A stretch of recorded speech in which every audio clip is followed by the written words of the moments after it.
اعوذ باللہ من الشیطان الرجیم نحمد و نصلی علی رسول الکریم بسم اللہ الرحمن الرحیم۔ رب العزت کے پاک نام سے عزیز دوستو السلام علیکم۔ میں آپ کا تنویر صادق اپنے چینل سے آپ سے مخاطب ہوں۔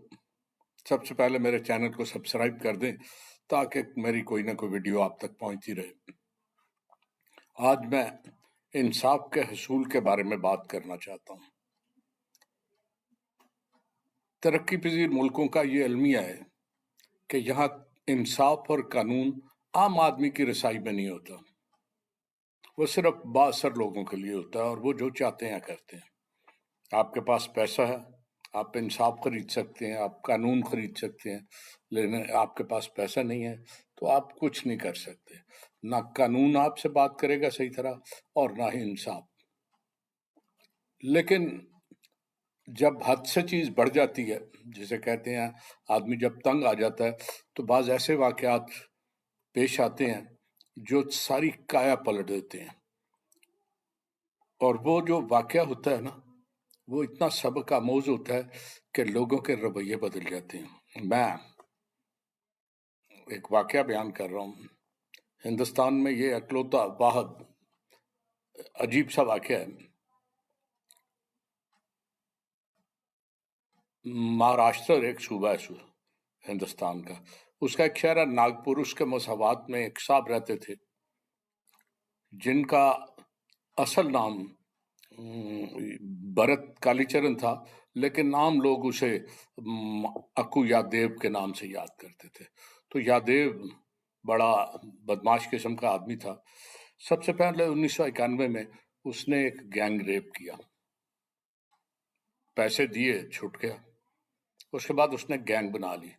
وہ گینگ ساری کی ساری بتہ خوری، اغوا، ڈاکے، گھروں کو لوٹنا اور عورتوں کو ریپ کرنا، اس سارے جرائم میں ملوث تھی اور انہیں کوئی نہیں پوچھتا تھا۔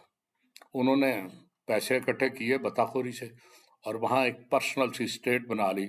وہاں کی پولیس ان کی غلام تھی، وہ کوئی چاہے بھی تو اس کی مدد کرنے کو تیار نہیں ہوتے تھے۔ وہ فوراً پولیس کو پیسے دیتا تھا۔ عدالت میں اگر کیس کہیں بن جائے کوئی چھوٹا موٹا، تو پولیس جان بوجھ کے اتنا کمزور کیس بناتی تھی کہ عدالت سے وہ فوراً ضمانت کرا لیتا تھا اور عدالت والے بھی سارے اس سے ملے ہوئے تھے۔ یہ سلسلہ بڑا چلتا رہا۔ اس نے 40 سے زیادہ عورتوں اور بچیوں کے ساتھ گینگ ریپ کیا۔ ان بچیوں میں 10 سال سے کم عمر بچیاں بھی شامل تھیں اور یہ سلسلہ کئی سال تک چلتا رہا۔ اسے کوئی پوچھنے والا نہیں تھا شور مچانے کے باوجود۔ بالآخر اس علاقے کی ایک عورت تھی جو ایکٹیوسٹ تھی، وہ کھڑی ہو گئی اس کے خلاف۔ اس نے سوچا کہ اس کے خلاف کوئی ایکشن لیا جائے۔ اس نے شور مچایا اور کوشش کی کہ کچھ کیا جائے۔ اس عورت کا نام تھا اوشا نارائن۔ اوشا نارائن نے کی کوششوں سے پہلے تو کچھ نہیں ہوا، لیکن ایک دن ایک ہجوم اس نے اکٹھا کیا عورتوں کا اور بچوں کا اور جا کے اس کے گھر کو آگ لگا دی۔ جب اس نے دیکھا کہ ایک ہجوم اس کا پیچھا کر رہا ہے تو وہ پولیس کی پناہ میں چلا گیا۔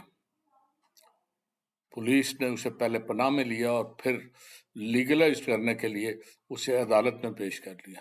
جب وہ عدالت میں پہنچا تو 200 سے زیادہ عورتیں وہاں پہنچ گئی اور اس پر پتھروں کی بارش کر دی۔ بہت سی ہاتھ میں مرچیں لے کے اس کے چہرے پہ پھینکتی رہیں۔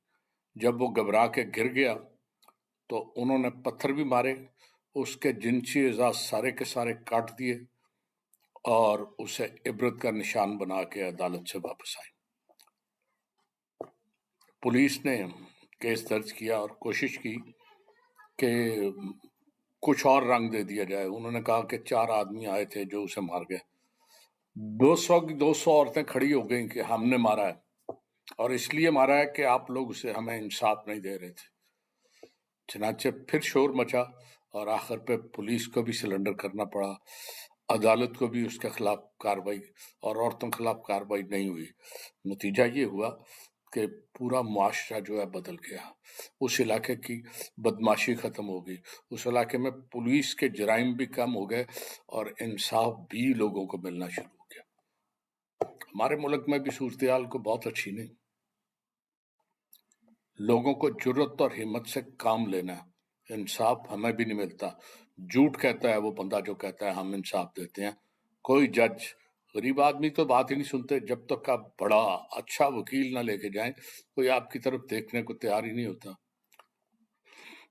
سب یہاں بھی گڑبڑ ہے اور یہاں ضرورت ہے جرت کی، ہمت کی.